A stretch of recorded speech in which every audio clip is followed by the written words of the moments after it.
In 1963, there was a small sci-fi show released by the BBC. It had a tight budget, but was able to tell interesting stories spanning all of time and space. As long as time and space looked like the inside of a small BBC studio, of course. This little production was called Doctor Who, and you might have seen me reference it, maybe a couple of times.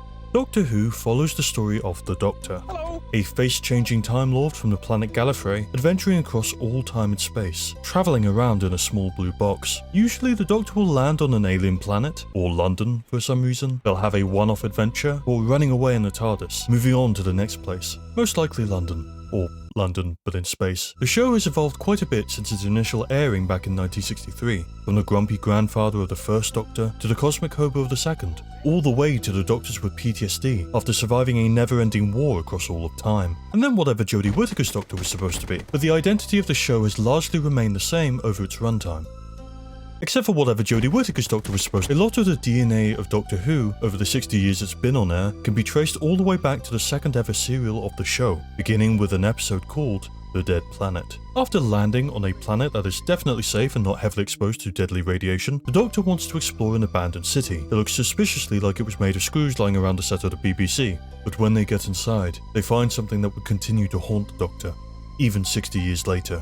I am, of course, referring to the weird sliding doors they have everywhere. What architect in the future thought a door without a handle was a good idea? What if there's a fire or something? That could be a serious safety hazard. Oh, and also the Daleks. The Daleks are one of the most iconic designs in all of sci-fi, and led to the viewership of Doctor Who rising to 10.4 million by the end of that serial. Coming from a show that became famous for having an excess of humanoid and somewhat cheap costumes, the Daleks were unique in their appearance, as completely alien tanks, with slight fascistic tendencies. The Daleks stood apart, not just from the other aliens in Doctor Who, but in all of sci-fi. I mean, we could talk about them being a one-eyed dustbin that's only useful when you need to whisk some eggs or unblock a toilet, very specific to Daleks, but I can't overstate just how unique they were. I mean, sure, nowadays we might look at a Dalek and think of it as a disposable tin can. Damn it, Stephen! But back in 1963, there wasn't anything quite like them. By the end of the Daleks' first serial, the showrunners were already planning on bringing them back for the second season, which they did, with the Daleks' invasion of Earth. I'll give you 3 guesses where on Earth the Doctor encountered. It was London. Aliens only ever invade London. From their very first appearance, the Daleks have been an integral part of Doctor Who, and almost every regeneration of the Doctor has fought them on screen. Given how popular they were, they just kept on coming back, again and again and again and again, and this feels like it could become a problem. Even as early as the second Doctor, there was noticeable Dalek fatigue, with a planned retirement for them in the serial Evil of the Daleks.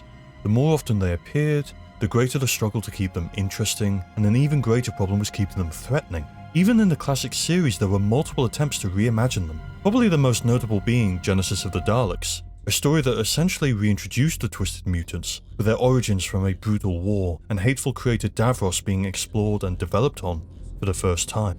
But even after this grisly reimagining, their threatening nature didn't last very long. By the end of the classic run, you had Daleks being blown up left, right and centre. They were even getting beaten up with a baseball bat. I mean, no disrespect to Ace or anything, but how can I take them seriously when they can be beaten with a school PE kit? I mean, what's next? Death by sewer? Oh, come on. Damn it, Stephen! Before the revival of Doctor Who, under Russell T Davies in 2005, the Daleks had become a joke. If you grew up in Britain watching the show, it was a bit of a running gag that if Daleks ever invaded, you just have to run upstairs to get to safety.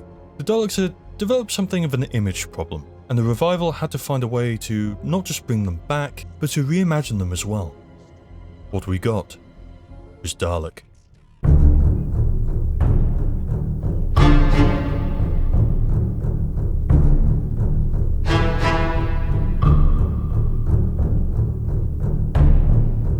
It's a fantastic episode, but it isn't the only time the Daleks have been reintroduced in New Who, although I wish it was. There was Victory of the Daleks, a mistake of an episode written by Mark Gatiss. Damn it, Steve! Wait, really? And the other episode I want to focus on today, Resolution.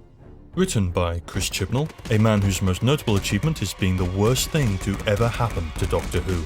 At least in my humble opinion, but he doesn't do himself any favours. Resolution was the New Year's special of Series 11, the first season with the 13th Doctor, and with Chibnall piloting the show into the side of a building. It's already been heavily criticised, so if you're a Doctor Who fan interested in a dissection of Chibnall's inept occupation, there's definitely a couple of videos out there that tackle his tenure, and I'll put links down below. Season 11 was intended to be a soft reboot, with nothing connecting back to the previous 10 seasons of the show, for some reason, meaning Resolution wasn't just a Dalek episode, it was yet another reintroduction. Even though everyone on Earth has lived through this, and this.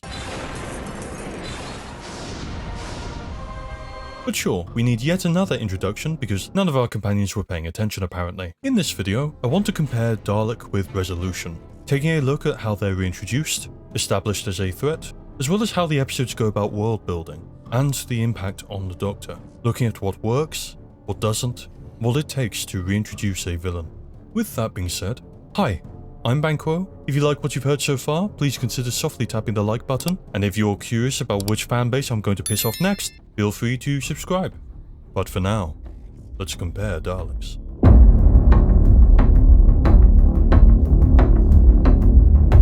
In this section, I want to mainly focus on the Daleks themselves. Controversial choice in a video about Daleks, I know, namely how they're reintroduced and re-established as a threat. Given we're focusing on Dalek and Resolution, I'm going to start by talking about the power of the Daleks. I'm going somewhere with this, I promise. Ben and Polly, the Doctor's companions at the time, enter the TARDIS to find the Doctor collapsed on the floor. His body was dying, and the process of change had begun. As they watch, the Doctor begins to regenerate for the first time. The first time, Chris, the first time! The grumpy old man transforms into someone else entirely, a stranger in the Doctor's clothes. The Power of the Daleks is the first serial with the second Doctor, a man that not only do Ben and Polly not know yet, but the audience sees as a complete stranger. This serial had the monumentous job of being the first post-regeneration story, not only reintroducing the Daleks, but the Doctor as well. This works really well. The Daleks act as a reference point for the audience as a threat continuing over from the first Doctor, and the anger and mistrust the Doctor shows towards them helps us connect him with his first incarnation, allowing Patrick Troughton to seamlessly step into the role of the second Doctor. We also get to see Daleks go from being almost completely defenseless in the story to taking over a colony with relative ease, showing that they're capable of extreme cunning and intelligence in order to achieve their goals. It also seems to be quite the inspiration for Victory of the Daleks, that other attempt to reintroduce the Daleks that everyone tried to forget about. The point is that when done right, the reintroduction of a classic enemy can be a chance to adjust their capability, maybe fixing a couple of weak points while also lending characterization to the Doctor, something I'll touch on a bit more later. Going back to Dalek, the Doctor and Rose find themselves in an underground museum filled with alien artifacts. After looking around for a bit, the Doctor has a heartfelt reunion with a Cyberman who doesn't reciprocate his feelings and calls security.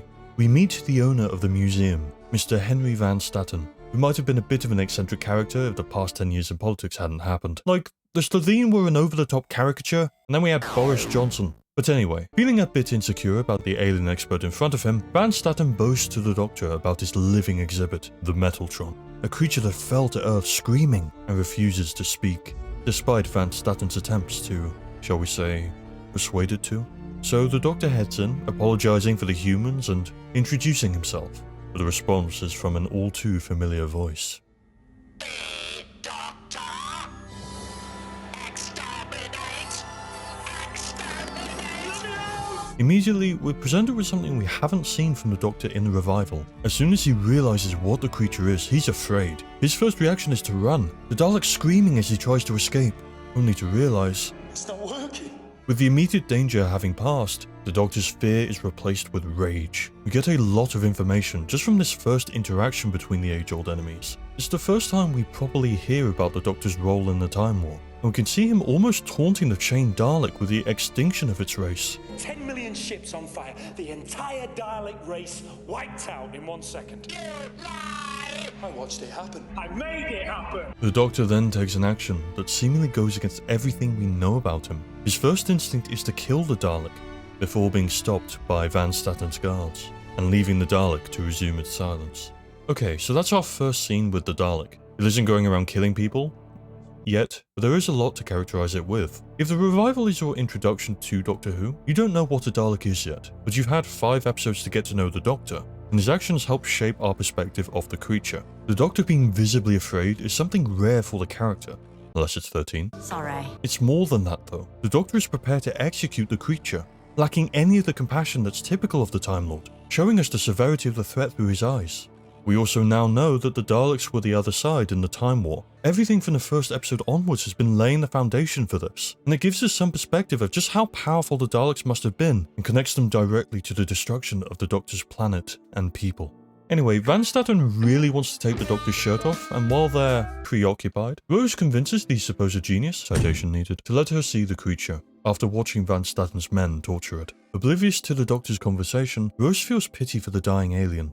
She's essentially the audience surrogate throughout the episode, having no knowledge of the Daleks and with no reason to be afraid of it. This gives us another perspective to view the Dalek through, and we get to see a very different conversation play out. Are you in pain? My race is dead. I shall die alone. The Dalek responds almost empathetically, feigning a near-death state, luring Rose in.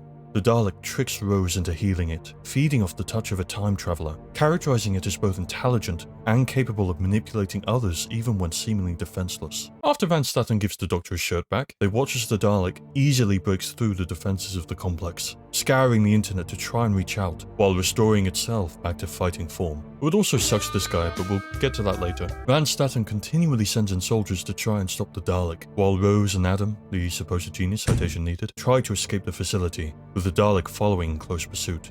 What follows is nothing short of a massacre. The Dalek is shown to be completely invincible, impervious to the weapons the countless soldiers are firing at it. And then, one by one, slowly and methodically, it wipes out every single soldier, their bodies littering the floor around it, the sound of bullets over the radio slowly dying down, until the only thing left is silence. Rose continues to run, but the creature is slowly gaining, until finally she comes across the ultimate weapon, to stop the Dalek once and for all. Stairs. That's more like it. Hasn't got legs, it's stuck. Now, I've talked about this briefly already, but the Daleks had a bit of an image problem which this episode needed to address to successfully reintroduce them. While I've been breaking this episode down, I've listed 3 different problems with the Daleks that needed to be fixed for the revival. There was the Sakaram, their weakness to bullets and baseball bats, and most infamously, their complete defeat at the hands of buildings that aren't wheelchair accessible. These have all been set up to be problems, with even the episode commenting about some of these elements as a wink to the audience.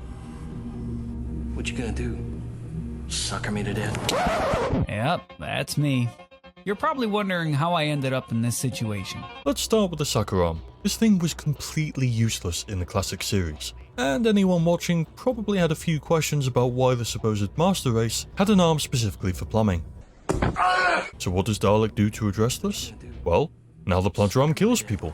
Very painfully by the look of it. Now they have a close melee option for if the gun isn't working, but we also get to see it use the plunger in other interesting ways, with the arm being used to brute force a passcode, as well as to absorb energy to heal itself. Something that had been completely useless before now not only has a purpose, but can be used to kill. A perfect addition to the creature the Doctor describes throughout the episode. Let's look at that next point briefly then. The Daleks in the classic series were something we were told was a massive threat, but when a couple of soldiers with rudimentary firepower could take them out, there was a bit of a disconnect there. But, as I mentioned earlier, the Dalek is completely invulnerable in this episode, to the extent the Doctor is having to put together something out of alien weaponry to try and kill it. Their only weakness is their singular eye stalk, but from everything we see, it's still shielded, and damaging it is no easy feat. My vision is not impaired. This is displayed in the shootout I talked about earlier, with the soldiers firing at the stationary Dalek, really creating an image of a near untouchable opponent that weapons are practically useless against.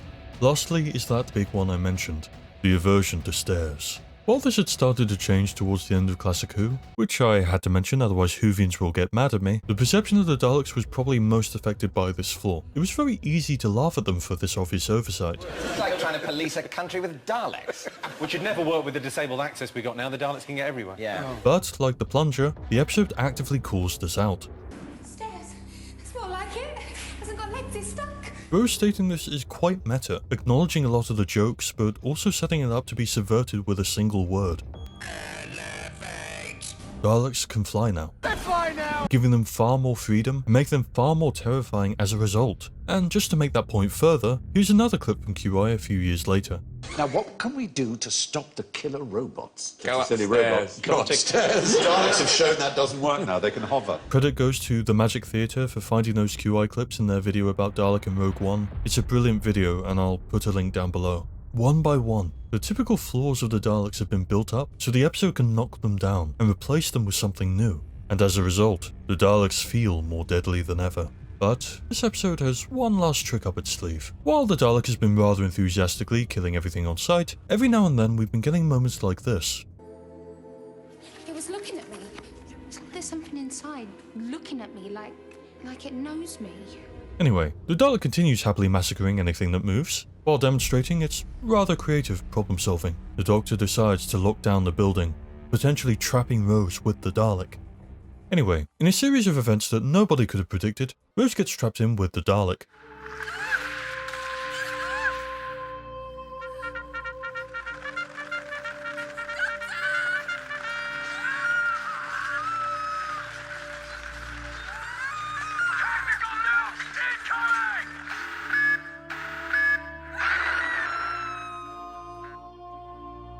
I'm sorry.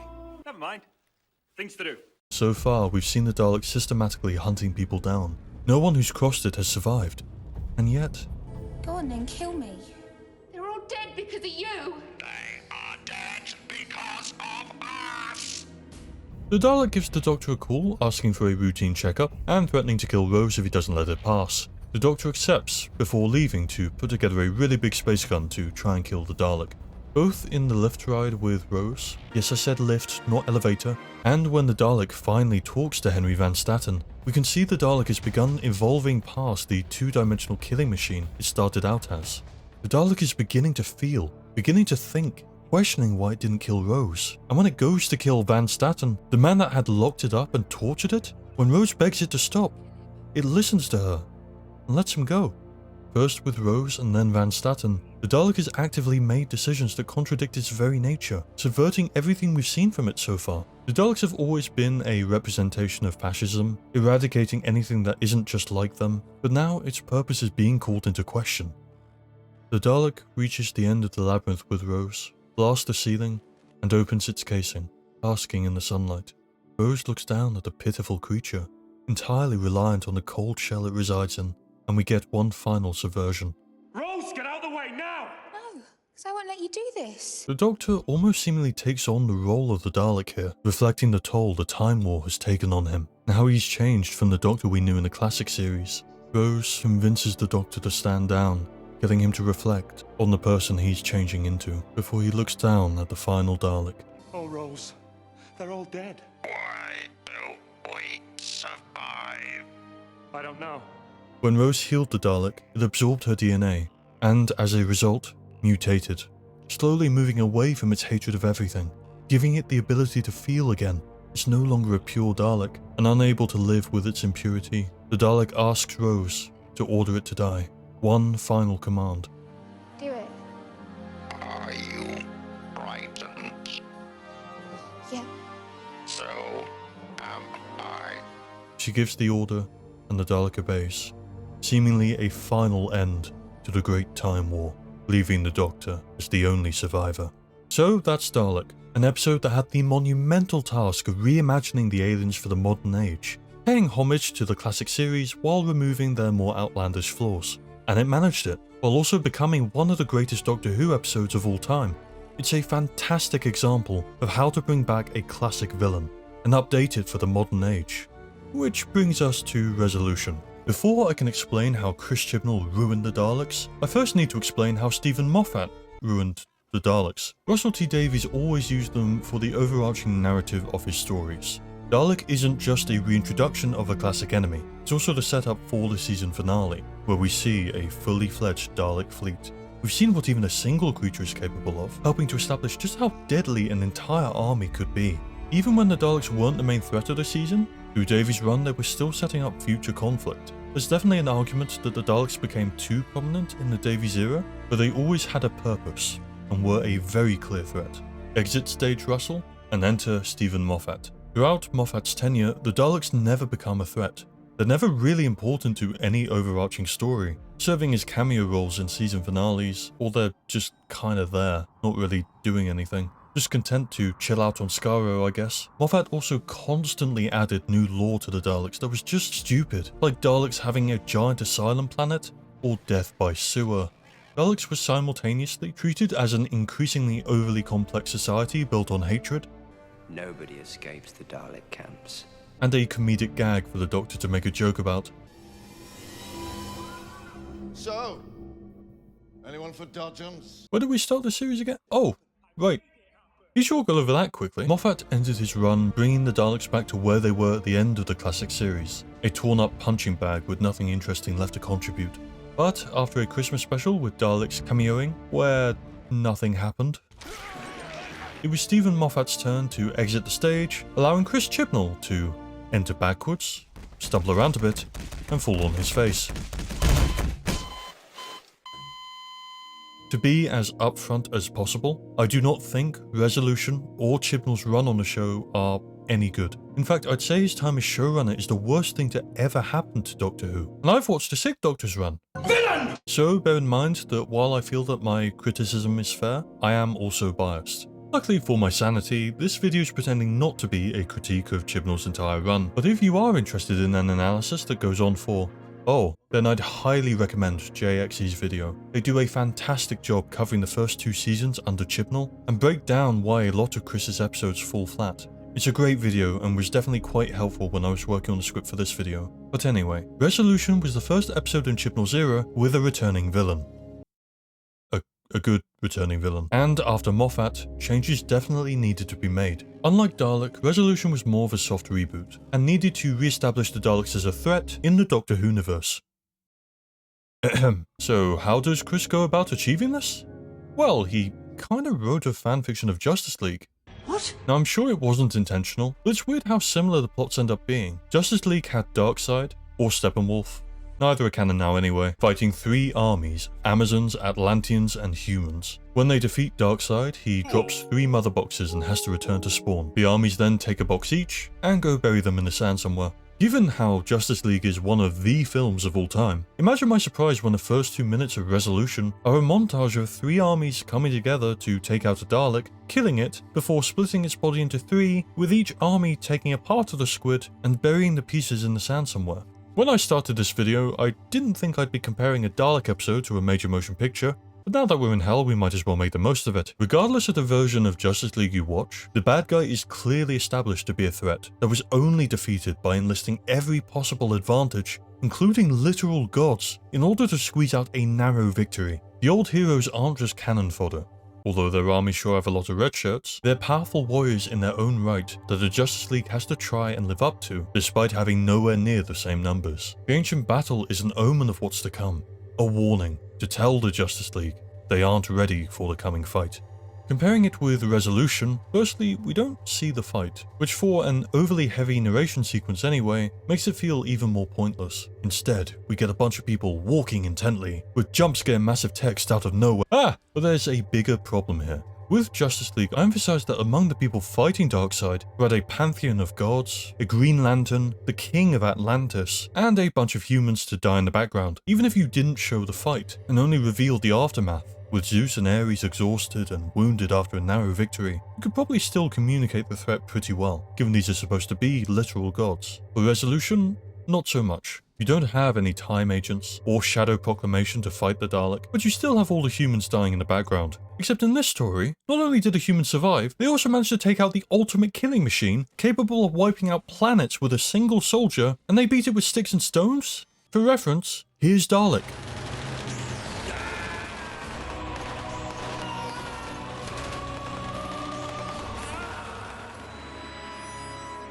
Now I'm not going to pretend like I'm an expert scriptwriter. My repertoire includes YouTube videos and a flash fanfiction I wrote for a school end-of-year assessment. I wish I was kidding, so feel free to take this with a pinch of salt. But if you're trying to establish a threat, don't make the first 2 minutes of your script a monologue explaining that you already defeated the thing that's supposed to be threatening. Just a thought. off-screen as well. Really managing to show a battle against the Dalek in the most boring way possible there, Chris. Also, it's a minor thing in the grand scheme of things, but we don't get any explanation how people from half a world away united, beat up a Dalek, and then never communicated with each other again. Dalek didn't have any exposition at the start of the episode, but the first thing we learn about the creature is that it fell from the sky screaming, with anyone who tried to touch it bursting into flames. Even when that Dalek was damaged, unable to fight back, it still proved to be more of a threat than the Scout Dalek in Resolution did.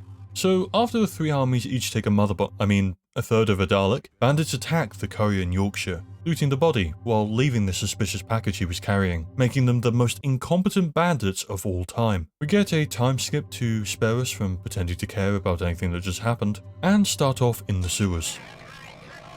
No, not that one. We get introduced to Mitch and Lynn, who tell us that they do in fact have a relationship, before they dug up a 1,000-year-old calamari and stuck it under a UV light.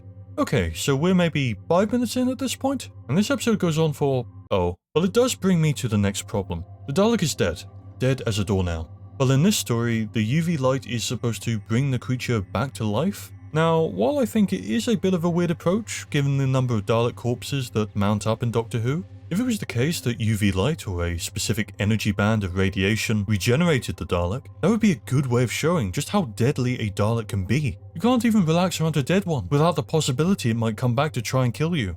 However, Chris didn't just bring a dead Dalek back with UV light, he also decided that when it gets exposed, the other pieces teleport back to it? What? Daleks have been shown to make jumps through time and space before, but it's very clearly a feature of their life support system, not something the creature itself was capable of. Emergency temporal shift. Oh, that must have roasted up your power cells, yeah? Because if they could, being able to teleport would probably have other uses than just emergency limb reattachment. The absurdity of the creature teleporting itself together just makes it feel stupid. I guess Chibnall really wanted 3 armies each taking a piece and just decided Daleks could reassemble themselves like Lego apparently. We cut to the 13th Doctor and her cardboard cutouts going around in a circle, talking about different New Years they liked, like they're acting in a high school pantomime. And 13 has a panic attack when an alien teleport is picked up on Earth by the TARDIS. Oh, that's bad. Oh, that's worse. That's worse than worse. Some things, non-terrestrial, are attempting a spatial shift. Bear in mind, she doesn't know it's a Dalek that teleported. She doesn't even know if it's a threat. But just knowing there might be an alien on Earth, she gets incredibly nervous, which feels very out of character for the Doctor. Anyway, Lynn looks at a space octopus and has no reaction. Okay. Mitch didn't notice anything was wrong, before barely reacting to the TARDIS materializing in front of him. After Mitch doesn't react to 4 people stepping out of a teleporting police box, Lynn tells everyone that the wall squid is gone. 13 then looks at the wall and exposits everything that must have happened, with Ryan chiming in, "It can be anywhere," to remind people he's there. Also, sorry, bit of a tangent. I don't normally like commenting on the Doctor walking into a situation and immediately becoming the authority. There's limited time in an episode and I'm fine with the Doctor flashing some psychic paper about, but there's usually more of a back and forth there. Dalek had the Doctor and Rose being taken at gunpoint, with Van Statten constantly probing them. But given his massive ego and a need to show off, he ends up giving the Doctor what he wants. Sure, part of it is wanting to see if the Doctor was telling the truth, but a large factor is Van Statten can't help showing off his living exhibit, and that comes across in the character we see. Resolution doesn't bother with any of that pesky characterization though. 13 shows up, barely introduces herself, and Mitch and Lynn inexplicably decide to listen to her, even though they have authority over the archaeological dig site and the Doctor just kicks them out. Yaz didn't even need to say she was a police officer to get them to listen, which is like her only useful skill that she sometimes remembers she has. Anyway, Lynn acts weird, nobody questions it, and 13 heads over to Graham's to pick up eggs. I'm going to skip over the next section because I'm trying to cover the story in relation to the Daleks for this part, but it's worth saying, this episode has the best arc and characterization for Ryan the show ever achieves. I'd even say it's probably the best characterization a Chibnall companion ever gets. And who knows? Perhaps they could have gone even further if they hadn't started with planks of wood. Back to Lynn though. She found a cool Dalek backpack at a charity shop and it's now controlling her like an action figure. It's a very weird scene, with a number of disjointed camera shots that look really blurry and fly in before you can focus on anything, making me feel like I'm having a seizure watching it. I understand that it was trying to show Lynn's struggle with the Dalek for control, but it goes on for way too long.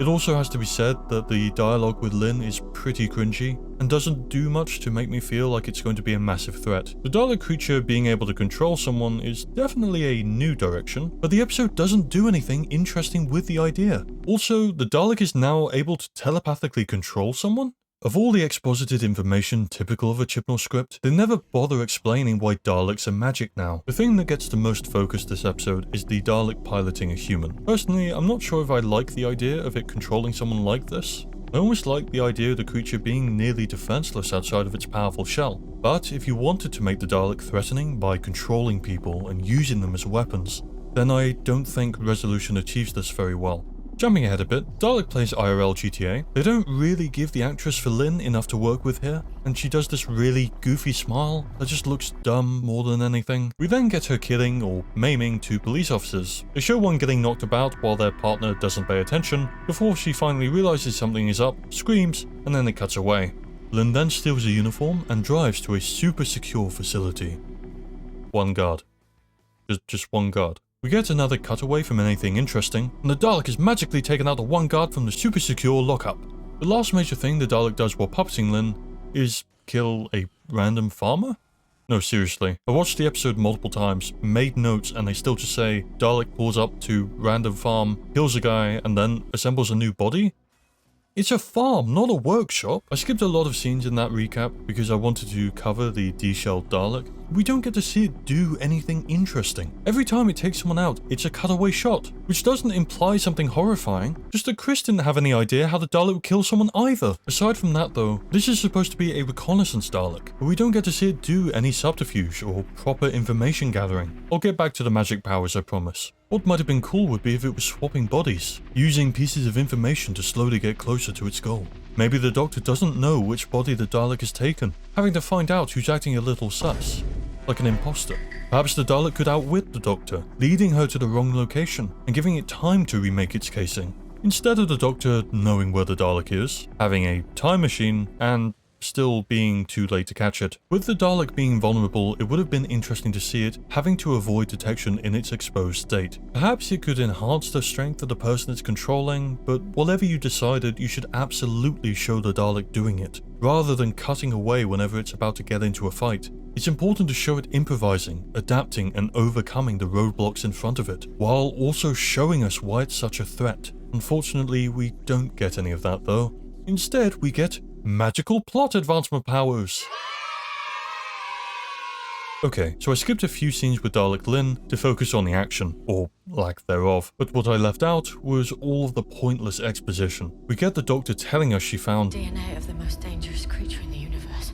Okay, 13 reacts rather nervously here, and I'm sure that would mean something if she hadn't got nervous at just the prospect of an alien being on Earth earlier. The Doctor then exposits to her companions just how dangerous the Daleks are in Season 11 of Doctor Who. And while that's happening, Lynn's busy hacking into everything. But the Dalek is playing Simon Says while she does this for some reason. Cover me.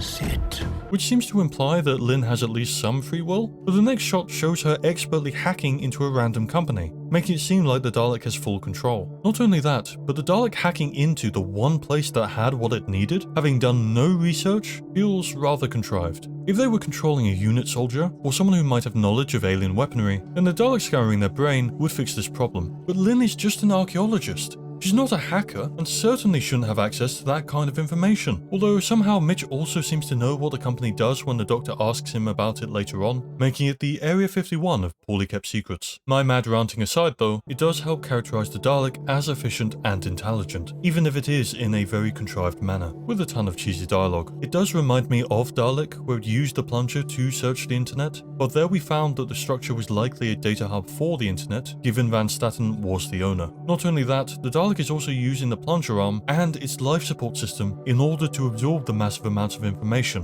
whereas Resolution is using Lynn, who is somehow able to hack everything at the same speed. Not a major thing, but it doesn't help to ground the episode. Back to Lynn getting a 5-star wanted rating, the Doctor somehow traces the Dalek using the TARDIS by locking onto its DNA, a really helpful tool that will be forgotten about in every other episode of Doctor Who. The Dalek manages to break the TARDIS systems. It's blown the systems! Shorted the navigation! which I guess it did by thinking really hard, given we're never shown how it could do this. This is a major plot hole, not just for the inconsistencies it introduces in episodes, but also because if it can blow up systems of the TARDIS, why would you stop there? Anyway, after Lynn breaks into the top secret facility with the one guard, she picks up the first case she sees, which conveniently has a Dalek's gun inside. But now it's the Doctor's turn to be magical, as she hacks into a Dalek? Like the actual Dalek creature. What? They have a Teams meeting where Lynn continues making weird faces, and the Dalek has a fit. Then 13 tells everyone that the Dalek was laughing. I think he's laughing. Thanks, Chris. The Doctor is able to track the Dalek again, because the story needs her to, but conveniently waits until the Dalek has killed a random farmer and assembled an entire new Dalek shell before showing up to stop it. There's still 20 minutes of this episode left, please send help. I don't know what resolution was trying to achieve. If the issue was the Dalek not being threatening outside of its shell, then it creates more problems than what it attempts to fix. Lynn nearly overpowers it at multiple points in the story, and a lot of the time there's no explanation how it's even able to perform certain feats, hacking the TARDIS being chief among them. Moving on though, you know how Daleks will exterminate anything that isn't a Dalek? Well, it left Lynn alive for some reason. Rusty appears and 13 hacks the Dalek's gun with her sonic screwdriver to win points for most unexplainable feat out of nowhere in the episode. The two exposit at each other for a bit, with the Dalek revealing its plan to message Skaro and bring more Daleks to Earth. Also, despite hacking into a TARDIS and the Doctor using a sonic screwdriver, the Dalek somehow hadn't figured out that 13 was in fact the Doctor, or even that she wasn't human? What? Making the previous scenes feel even dumber than before. The Dalek continues the streak of feats with no explanation by using an Uno reverse card to hack the Doctor's sonic screwdriver. It then misses every shot, decides not to pursue the only person who can stop it, announces again its evil plan, and the Doctor forgets her units. Must remember, how long's a rel? Our next scene is very similar to the hallway scene in Dalek, and would have done a great job of replicating it if the fight had made sense. We get a military blockade form against the Dalek. The soldiers all neatly stand in a line, loitering for a bit, before the Dalek gets bored and starts blasting. It then stops for some reason, and the military shoot at it for a couple of seconds before giving up. Notably, there isn't a shield around the Dalek, most likely due to the scrap armor being hastily prepared, although Lynn had time to add rockets apparently. She should quit being an archaeologist and go into construction. She'd probably build a house in a few minutes. But it doesn't explain how it got defeated at the start of the episode, when even touching a Dalek shell causes people to burst into flames. The military run away, and there's a cool slow-mo shot of the Dalek taking out fleeing soldiers. Interrupted by this explosion that comes from nowhere. This is literally parody at this point, I swear. The soldiers are meant to have died after the shootout, but the final scene shows them shooting at the Dalek before stopping, without the Dalek firing back. So the aerial shot after implies they all died of cringe or something. It's a shame because there are moments in this fight that look great, but it gets let down by lazy editing.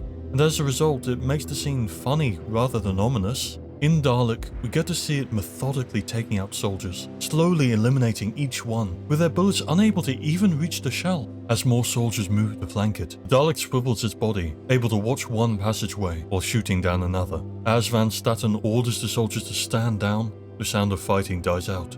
The Dalek has killed everyone down there, moving on past the pile of bodies it has left behind.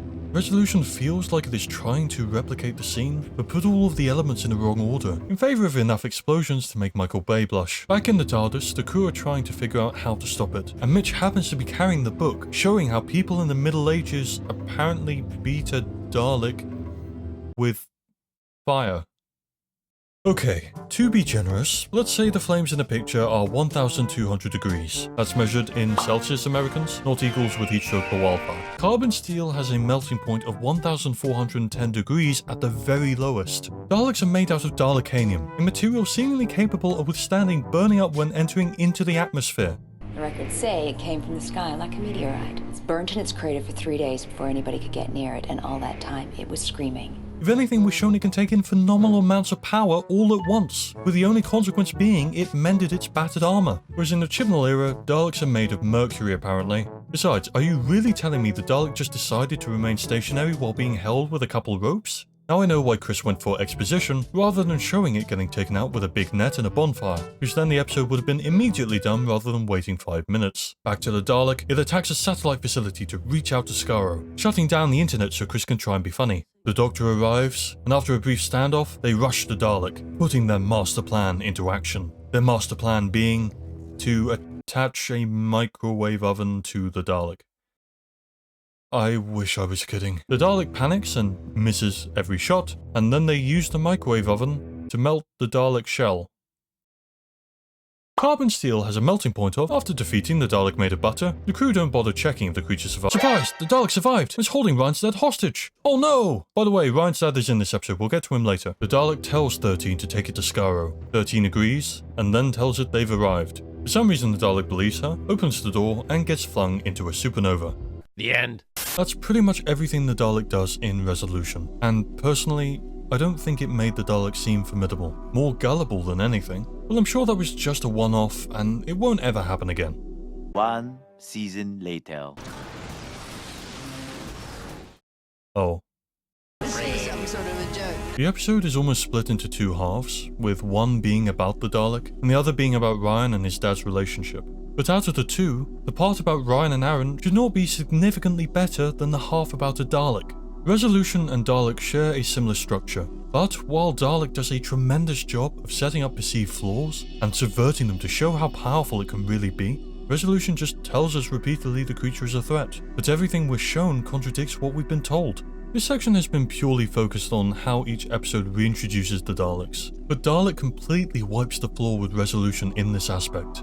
I can appreciate Resolution attempting to do something new, with a story about the creature outside his casing, but there are so many problems with that story that it ends up failing massively in its execution. Where Dalek managed to successfully remake an iconic creature and make it more terrifying, Resolution not only fails to address the problems that had built up over the Moffat era, it actively piled on more. The overly heavy exposition does nothing to convince me that the Dalek is dangerous, when it can seemingly only do things because the plot demands it, and fails for the same reason. It isn't a close comparison here. When it comes to the reinvention of a classic villain, Dalek is an absolute masterclass, and Resolution ends up being a pale imitation.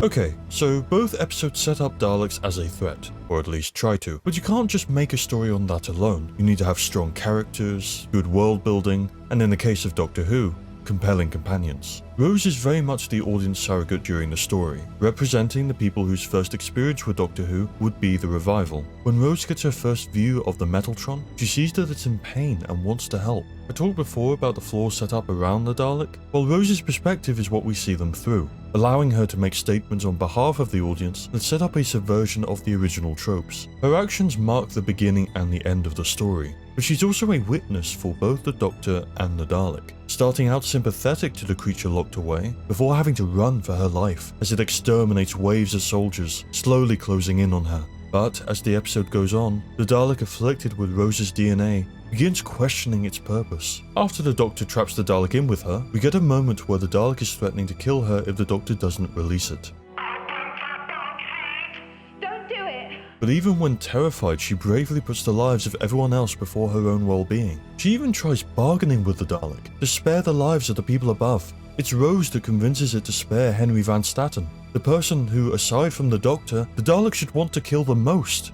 She's still clearly afraid, but realizes it's begun to change, and while still wary, attempts to help it, almost bringing us full circle. With the Dalek open and exposed, Rose looks down at the helpless creature. Get out of the way! Rose, get out of the way now! No, because I won't let you do this. Rose is now the one to defend the defenseless Dalek from the Doctor, pointing out his shift towards the very creature he was so intent on destroying. Even after this creature killed hundreds of people, something the Doctor rightly points out, Rose still remains hopeful that it might be able to change. The amount of emotion we get from the scene between Rose and the Dalek is fantastic, and many later seasons of the show fail to create moments anywhere close to it. Rose walks away from this changed. She's learnt about the Dalek, sure, but she's also gained a new perspective on the Doctor. She's seen his darker side before, but this has given both Rose and the audience a new understanding of what the Time War did to the Doctor. but Rose doesn't press him on it, instead reassuring him that she's there with him, ending the episode with Rose reaching out to the Doctor as they travel through time and space. Oh, they also pick up this guy, but don't worry, I'm sure he'll be open-minded. Oh, what the? Rose is shown to be empathetic, inquisitive, and brave. And we don't need someone narrating to see that. With Dalek, Rose's story is crucial to the main plot, which is why I try to keep my overview quite brief to avoid recapping everything from the previous section. With Resolution though, half the screen time is about a homicidal killing machine, while the other half is about Ryan and his father. So there's a bit more to discuss. In Resolution, we have 3 companions to talk about. This is one of the better episodes in the Chibnall era in terms of character focus. Unfortunately, they looked at the budget and realized they could only focus on 2 companions, so Yaz doesn't do anything this episode. Sorry Yaz. She genuinely has 39 lines in this hour-long episode, most of which are under 5 words. And yes, I counted. Please subscribe. But looking at the companion that gets the spotlight this episode, this is Ryan. Oh wait, hold on. This is Ryan. No, hang on. This is Ryan, one of the 3 companions who occasionally stands next to the 13th Doctor. Notable scenes include that one time he said the Dalek could be anywhere.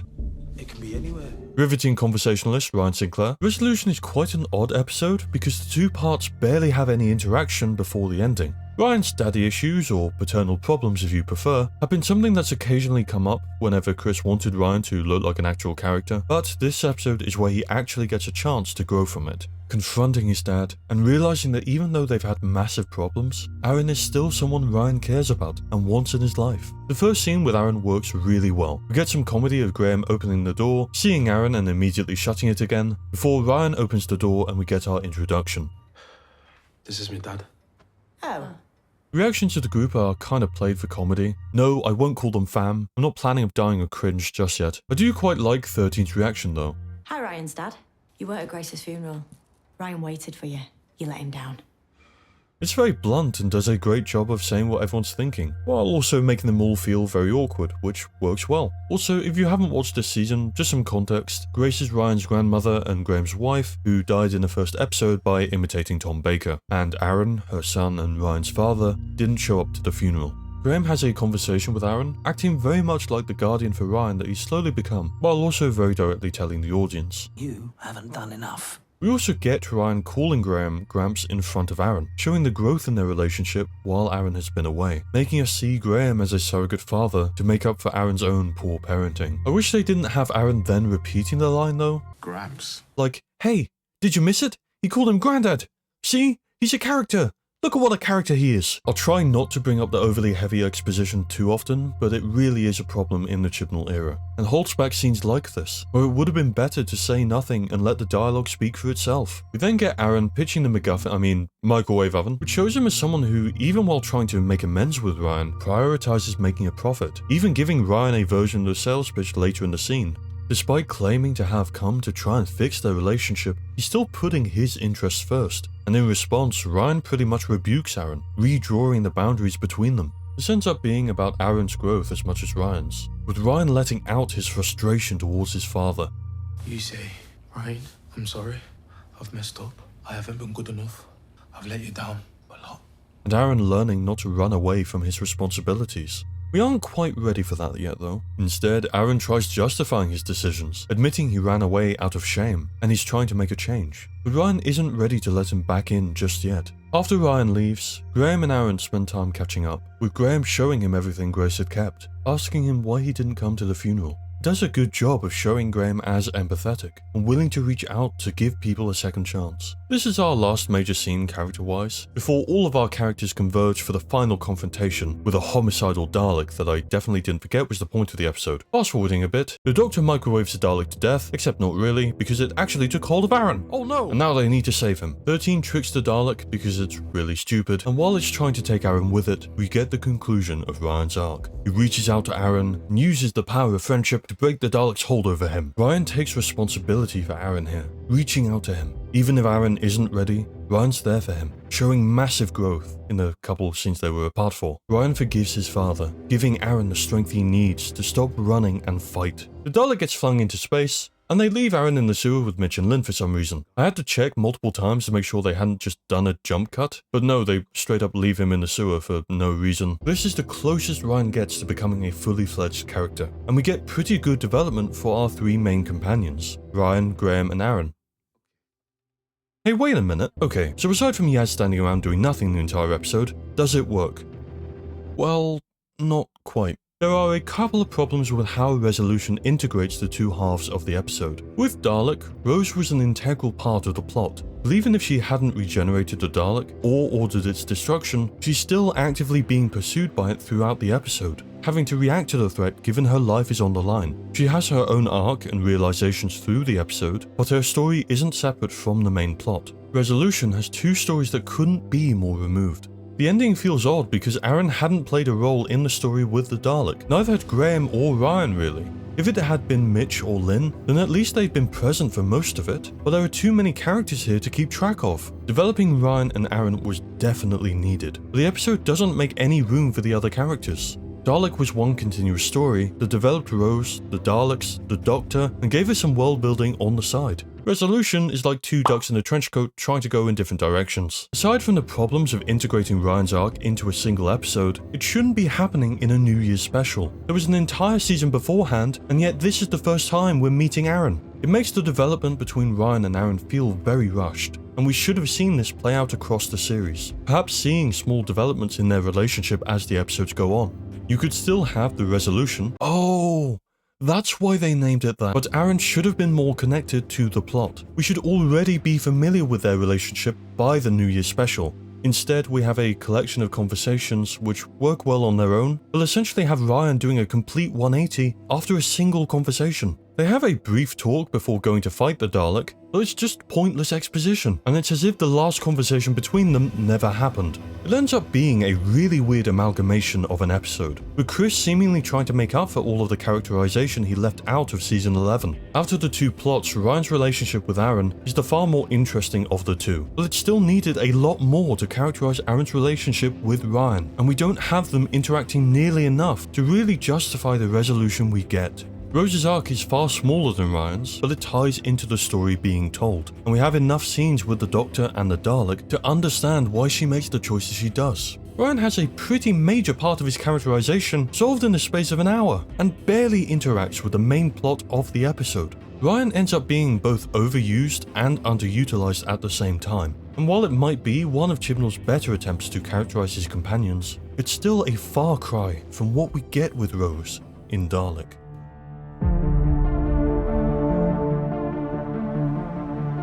Taking a look at world building, let's start with resolution. We sure have a lot of style for presenting locations here, with massive flashy text to make you think you're watching a Marvel movie, but there isn't much substance behind it. The special is often a good way of subtly building elements that might play a role in the season ahead.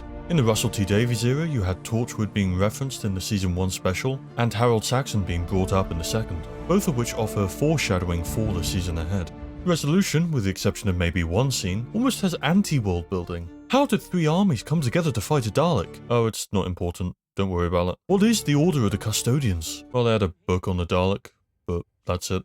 Forget about it. What's the secret lockup holding parts of the Dalek shell? Just some generic secret facility. Never mind. Will the development of Aaron and Ryan affect their relationship going forward? They will literally never speak again. We tick the box so daddy issues has been solved, and Aaron will cease to exist now. None of the locations or lore are ever explored. Take the weapons lockup, for example. Mitch tells us what they do in maybe 2 lines of dialogue, and that's it. We don't know how they got their hands on parts of a Dalek, but it's never treated as anything more than a generic location. If it isn't directly exposited to the audience, then it's inconsequential in a Chibnall story. Which brings me to the only bit of world building in Resolution. 13 tries calling Unit, a task force operating worldwide that have a long history dealing with alien threats, and are a major part of Doctor Who canon. Anyway, following his desire to destroy all good things, Chibnall decided to shut down Unit. Suspended pending review. Unit is a fundamentally vital protection for planet Earth against alien invasion. Yes, but when did that last happen? What makes it worse is it's played off as a joke, joking about how few alien attacks there are.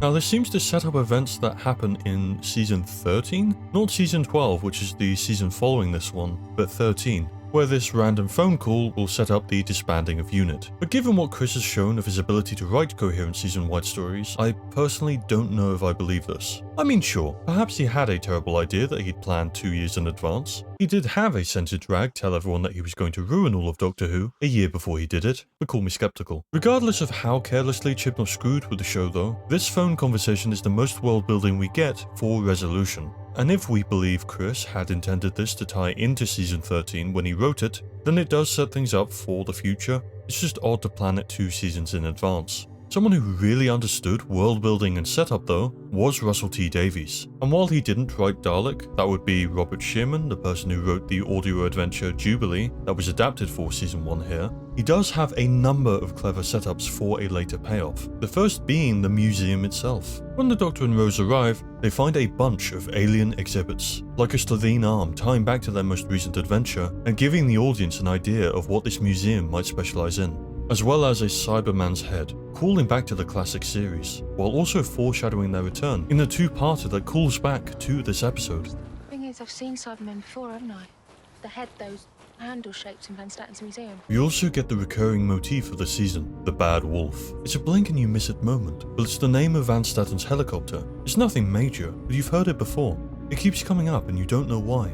It leads to a great moment in the finale, where the words are given an entirely new meaning, and everything slots into place. Another major piece of world building is the Dalek itself. On its own, it's an amazing solo episode, but in a larger scope, it's also the setup for the finale. A single Dalek was easily able to wipe out 200 people, and in the finale, we find an army. If a single creature was capable of wiping out humanity on its own, imagine what an entire fleet could do. When Rose finds herself aboard their ship, there isn't any explanation needed for why she's afraid. The season used Dalek as an establishing episode, setting up the capabilities of the creature and their larger role in the Time War. The other side of this is the Doctor. Not only do we better understand his hatred for them, the fact his people were wiped out while a fleet of Daleks remain gives us an insight into what he might be feeling, and how he's going to act. If we didn't have Dalek, none of this would have worked. It's incredibly important, both for characterizing how powerful the Daleks are, as well as the trauma the Time War has left on the Doctor, and the rage he feels towards them. But even past that, every time they show up in the future, the show's already done the legwork to establish why they're so dangerous. A great example of this, while not entirely based off of Dalek, is the Stolen Earth, where various past companions react to a message sent across the stars. There's nothing I can do. I'm sorry. We're dead. When we hear it, we already know what's coming, but it's made all the more terrifying when we see strong characters like Sarah Jane or Captain Jack breaking down when they hear it. But the show absolutely earns that moment because of what we've seen previously, and Dalek acts as the foundation. Chibnall had more Daleks show up in a similar design in the special following resolution, but it didn't give me a reason why I should care. Scrap Dalek was never threatening, so when more Daleks just like it come around in a season after, I'm not particularly worried, because unlike Bad Wolf or The Stolen Earth, it doesn't earn it. Resolution never made me feel like it was a real world with lasting consequences, because nothing about the world is ever fleshed out, and the Dalek got beaten by a microwave oven. A microwave oven!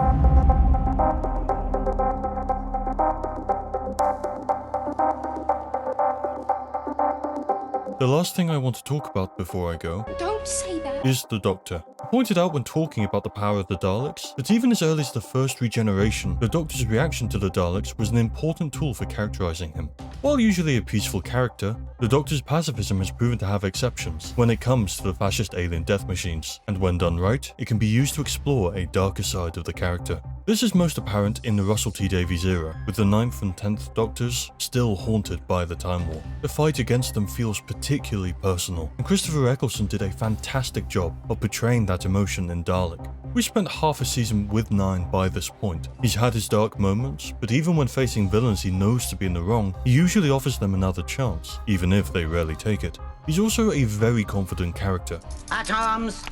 What are you gonna do? Moisturize me? Both in situations where he's in mortal danger, and just when he's showing off. This has been a long-running trait of the character, and Eccleston's portrayal is brilliant. But as I mentioned earlier, like an hour earlier, this gets flipped on its head with Dalek, where we see the Doctor afraid. Already, this creature has brought out a more visceral reaction from the Doctor than what we've seen before, not even touching on the rage he expresses afterwards, which becomes a core part of the 9th and 10th Doctors. And even 11 before he stops really caring about the Daleks for some reason. Dalek doesn't just give a reference for the classic villains, it also gives a lot of insight into the Doctor, both about the darkness that lies in his past and the lengths he's willing to go to be rid of them in the present. Victory of the Daleks might not have been a great episode, but something it did well was show the 11th Doctor's animosity towards the creatures. It allows for some consistency, and we don't have to be told the Doctor hates them, because we are seeing it in the actions he's taking. Anyway, putting aside that obvious setup, how does Resolution present the Doctor?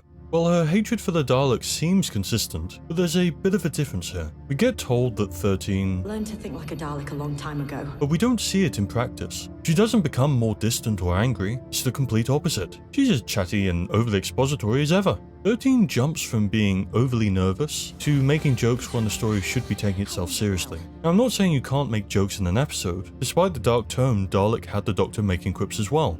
In fact, here's one now. You're gonna get rusty. It comes at the start of a conversation with the Dalek, and it's snarky, confident, and masking anger. It's a funny quip, but it's far from being the only thing exchanged between the two. They continue talking until the Doctor can't hide his anger anymore.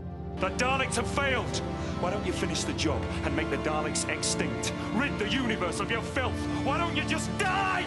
The quip doesn't come at the cost of the tension the episode has been building up. A scene I played before, though, how long's a rel? Came after the Dalek had told 13 it was going to contact the Dalek fleet to come and destroy the Earth and had escaped. Sure, it's funny, but it doesn't make me care about the plot when 13 doesn't seem to be that worried about it either. Huh, humor at inappropriate times. Guess there's another thing in common with superhero films. The episode never really has a build-up in tension because 13 doesn't seem to take it seriously. And yet, in complete contradiction to what I literally just said, 13 is constantly overly anxious about everything. The episode begins with her getting nervous about a spatial shift on Earth, which she communicates to her companions like this. Oh, that's bad. Oh, that's worse. That's worse than worse. She doesn't know it's a Dalek yet. This is just her reaction to an alien potentially being on Earth, which feels odd, given this is supposed to be, you know, the Doctor? A character that has been shown to be incredibly confident and very capable dealing with alien threats. For reference, here's the 9th Doctor investigating the Metaltron, a creature kept in a cage that he still doesn't automatically assume to be a threat. Look, I'm sorry about this. Mr. Van Staten might think he's clever, but never mind him. I've come to help. I'm the Doctor. Right from the first scene she's in, 13 is shown to be nervous. So her being afraid of a Dalek doesn't do much to make it threatening, given we've just established 13 to be an anxious character, which is again quite inconsistent when paired with a poorly timed humour. Final warning. Because I'm nice. A few moments later. I tried. You heard me, right? I tried. I gave it a chance. 13 tells us the Daleks are a massive threat that she'll never be rid of, but it doesn't actually affect her. She just says it does. 13 tells us that her feud with the Daleks is personal, but the statement feels so empty, especially given this is supposed to be the Doctor. A character that didn't need to state their grudge was personal because we could see it through their actions. I could keep going on about this point. I could go on about the bizarre leaps in what the TARDIS can and can't track, or the way Chibnall uses the sonic screwdriver to solve everything, but at this point I don't think it's even worth it. The 9th Doctor had more consistent characterization in Dalek than 13 had across 3 seasons. And while Resolution probably isn't the most problematic example, again, watch JXC's video on the topic for a more in-depth take, it does demonstrate a lot of the problems with 13. Whether it be the heavy exposition, the constant character contradiction, or the use of the Sonic and TARDIS to solve any plot restriction, Resolution doesn't do a good job of utilizing the 13th Doctor, and actively fails to establish her as a figure of authority. She doesn't convince Mitch and Lynn to trust her, she just talks at them, and they aren't written to question anything. The Doctor doesn't have a character arc here, because she doesn't really have much of a character. There's backstory, but it's never reflected through her actions. Imagine if we had a scene where the Doctor finds the Dalek, and she's so preoccupied with trying to kill it, that it manages to execute its plan while drawing the Doctor's focus. When it flies off, it now carries more weight, because it was the Doctor's actions that allowed the Dalek to get away. I mean, hey, I wouldn't be complaining if they just did a reskin of Dalek, because that was a great episode. Instead, there's a conversation with it, before it flies off, and the Doctor does funny joke. The companions react like the Doctor let it get away, and she did. She didn't take any actions to stop it, and the Dalek just didn't bother to kill her once she left its line of sight. If that had been framed as a deliberate action, it would have been interesting to see the reconnaissance Dalek prioritizing the plan over its hatred, setting it apart from other Daleks. But we don't get any of that. Chris just needed the Dalek to explain its plan to the Doctor, and this was the only way he could think of it doing it. 13 never acts like she's dealing with the Dalek. She just pays lip service to it and hopes that will convince you. But unfortunately for Resolution, I've seen Dalek. The Ninth Doctor does take brash actions because of his hatred for these creatures. And when the Doctor, a confident character, is afraid, it builds up tension. Because I just saw him taking control of a conversation with a bunch of people pointing guns at him just 5 minutes earlier. 13 just isn't the same character as the Ninth Doctor. In fact, she's barely recognizable as the Doctor at all.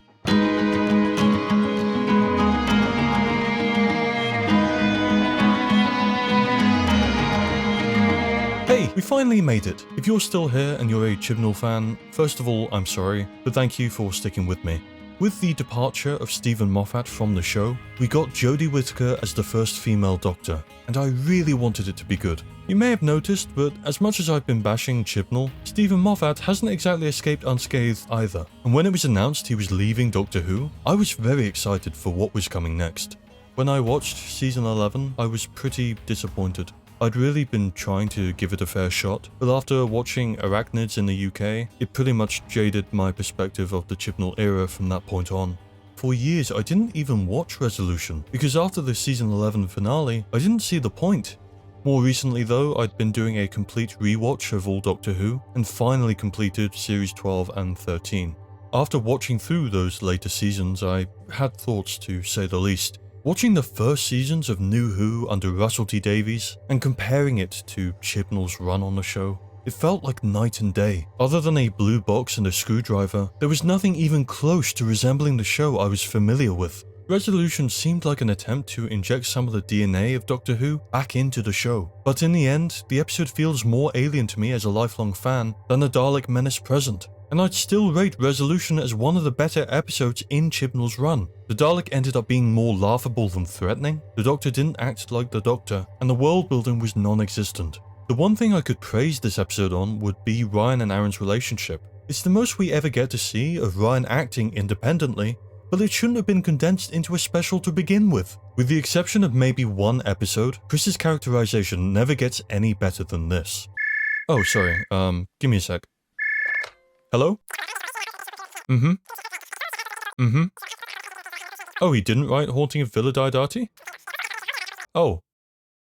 Well then. This is Chris's best characterization. It really felt like Chris Chibnall nearly killed Doctor Who. I'd been a lifelong fan of the show, and even I had stopped watching. But just when Doctor Who was looking at a permanent retirement, Russell T Davies stepped back in. Taking the wheel and hopefully swerving away from the cliff, Chris was determined to drive off. I think the best part of looking back at the Chibnall era is the knowledge that it's over. And with the 60th anniversary coming up very soon, the future of the show is looking very bright. This is either going to age really well or really poorly, so if you're watching this in the future, you're welcome, or I'm sorry, depending on what happens. When we look back at Doctor Who a couple years from now, I doubt we're going to remember Resolution. Hell, I'm the only person still talking about it, but we'll still be looking back at Dalek. For something that started out as a humble audiobook, it has risen to be one of the defining episodes across the show's 60-year history, and every new writer for the show should take notes from it. With that being said, for the first time in a very long time, it feels exciting to be a Doctor Who fan again. And with the announcement of Ncuti Gatwa as the next Doctor, I'm looking forward to seeing where Russell will take the show. As happy as I am to see David Tennant again, I'm also very excited to see the return of some old enemies under Russell's direction. The Daleks are hinted to be getting a new design. No, not like that, Stephen. And I'd like to see the Cybermen go back to being the stuff of nightmares I remember them being when I was a kid. The 60th anniversary feels quite nostalgic, which kind of feels odd to say given it really doesn't feel that long ago when the Doctor and Donna were last running around on screen. But I can't think of a better way to begin Russell's second era. And hopefully the damage done by Chibnall can slowly be phased out. It definitely wouldn't be the first time. Hey everyone.